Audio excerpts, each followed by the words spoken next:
নমস্কার, আমি সন্দীপ। এই বিশেষ অনুষ্ঠানে আজকে আমাদের বিশেষ অতিথি অর্জুন সিং মহাশয়। আপনারা প্রত্যেকেই জানেন উনি একজন বিশিষ্ট রাজনীতিবিদ।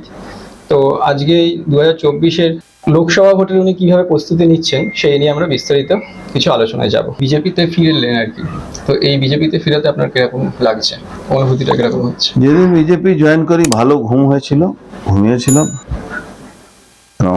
যেভাবে শকড হয়েছিলাম সেখান থেকে অনেকটা রিলিফ হয়েছে।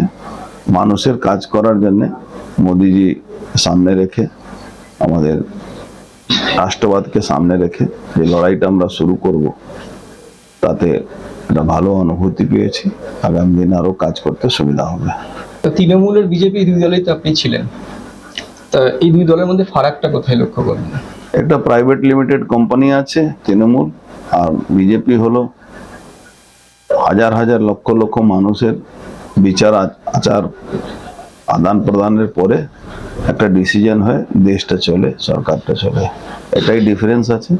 একটা প্রাইভেট লিমিটেড কোম্পানি আর একটা মানুষের জন্য চিন্তা করা, এটা রাষ্ট্রবাদী শক্তি, রাষ্ট্রবাদকে এগিয়ে রাখে। এইটা অনেক একটা বড় ডিফারেন্স আছে। এই যে এর পরবর্তী যে সময়টা আসছে আর কি, ভোট পরবর্তী সময়টা, যে প্রতিবারই যে একটা বিশেষ রকম যে ব্যারাকপুর বা এই যে কেন্দ্রগুলোতে যে একটা সমস্যার তৈরি করার চেষ্টা হয়, সেই যে সমস্যা এখানে কি আপনি ভাবছেন যে এইবারও কি সেই পরিস্থিতি তৈরি করবে? দেখুন, 2021 আলাদা জিনিস ছিল। তারপরে পোস্ট পোল ভায়োলেন্সের এই জেলার দুই নেতা, জ্যোতিপ্রিয় মল্লিক আর পার্থভৌমিক শিরোনামে ছিল এরা পোস্ট পোল ভায়োলেন্সের করাবার জন্যে। এটা আমি না, কোর্ট বলেছে, এটা আমি নয়, সিবিআই বলেছে, সব রকম রিপোর্ট আছে। আমি আশা করব তারা কিন্তু মানুষ কিন্তু তাদেরকে প্রশ্ন করবে। এই পোস্ট পোল ভায়োলেন্স নিয়ে হাজার হাজার লোকের চাকরি চলে গেল, হাজার হাজার লোকের বাড়ি ভাঙচুর হয়েছে, মানুষকে মেরেছিল ওরা। বহু মানুষ এখনো ঘর ছাড়া আছেন। সেই মানুষগুলো প্রশ্ন করবেন। সেই ঘর ছাড়া মানুষ, সেই বাড়ি লুট হওয়া মানুষ যে প্রশ্ন, তার পিছনটা ছাড়বে না। বিজেপি কেন্দ্রীয় কমিটি এবং রাজ্য কমিটির মধ্যে কোনো নীতিগত পার্থক্য খেয়াল করেন? বললাম না, আমাদের ভারতীয় জনতা পার্টি দল হলো অনেক লোকের বিচার বিমর্শের পরে একটা ডিসিশন হয়। কোনো ডিফারেন্সেস কোনো জায়গা থাকে না। দল যেটা ঠিক করবে সেটাই হবে। সেটাই ঠিক। বাংলায় দেখুন, বিজেপি হলো কোনো ব্যক্তি বিশেষের পার্টি নয়, এটা অনেক বড় একটা পরিবার। সেই পরিবারের একজন মুখিয়া আছেন, তার নাম নরেন্দ্র দামোদর দাস মোদী।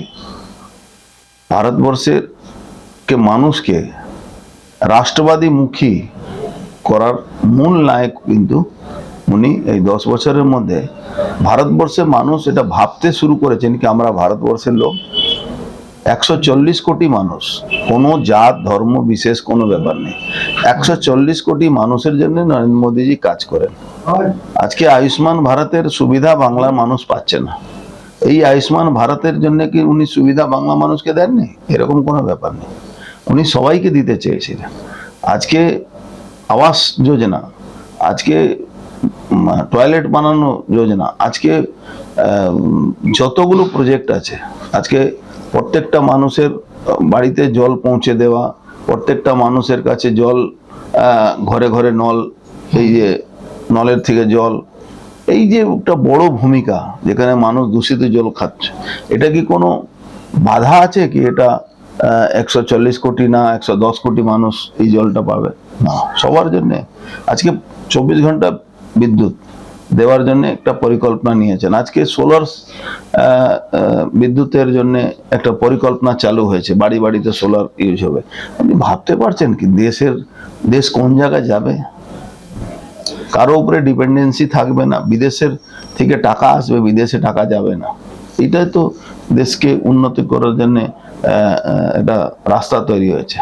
মাননীয় মুখ্যমন্ত্রী বলছেন যে যে টাকাগুলো আমাদের রাজ্যের পাওনা আছে সেগুলো উনি পাচ্ছেন না, কেন্দ্র থেকে আটকে দিচ্ছেন। কোন টাকা পাচ্ছেন না? আপনি ঠিক 100 দিনের আপনি ঠিক মনে করতে পারছেন না। 100 দিনের টাকার জন্য দুর্নীতি হয়েছে, lakh lakh false job card বানিয়ে পেমেন্ট তুলে নেওয়া হচ্ছিল। আজকে কি হয়েছে, এই যে 27 লক্ষ বলা হচ্ছে কি 27 লক্ষ মানুষকে রাজ্য সরকার নাকি টাকা দিয়েছে, এই ফলস জব কার্ড এর মধ্যে প্রায় 75%-এর উপরে ফলস কার্ড বানানো আছে। সেই টাকাগুলো ঘুরে ফিরে পার্টির ফান্ডে চলে যাচ্ছে। আপনি তো দেখেছেন, রাজ্য কি এখন হিসাব দিতে পেরেছে যেটা সরকার কোনোদিন হিসাব দিতে পারবে না, হিসাব নেই তো দিতে পারবে কোথা থেকে, হিসাব তো নেই। 2024-এর ভোটের ইস্যু কি কি হতে চলেছে? এখানে দুর্নীতি পাহাড়, পার্থভৌমিকটা দুর্নীতিগ্রস্ত এমএলএ মন্ত্রী যে সারা জীবন এখানে দুর্নীতি করে গেছে, দুর্নীতির একটা পিরামিড তৈরি করেছে। ও উপরে আছে আর নিচে ওর সঙ্গে 3 জন এমএলএ আছে, তারা লুটে পুটে খাচ্ছে আর তাকে সমস্ত কালেকশন গুলো তার কাছে পৌঁছচ্ছে, ওর মাধ্যমে অন্য জায়গায় যাচ্ছে। তো এই সব একটা দুর্নীতিগ্রস্ত জায়গা। আপনি দেখেছেন সন্দেশখালীর সরাসরি সম্পর্ক নৈহাটির সঙ্গে আছে। ওর শিবু হাজরা, শাহজাহান, শেখ শাহজাহানের কোটি কোটি টাকা এখানে ইনভেস্টমেন্ট আছে। এই মাছের চাষের মধ্যে জমি কিনেছে, প্রায় 100 বিঘের উপরে জমি কিনেছে। আচ্ছা, তো এই সব যোগ আছে, এর সামনে আসবে, প্রমাণ পাবেন। ওখান থেকে স্টার্ট হয়েছে, সন্দেশখালী থেকে নৈহাটিতে ট্রেন দাঁড়াবে, আপনি ওয়েট করুন, সবটাই সময়।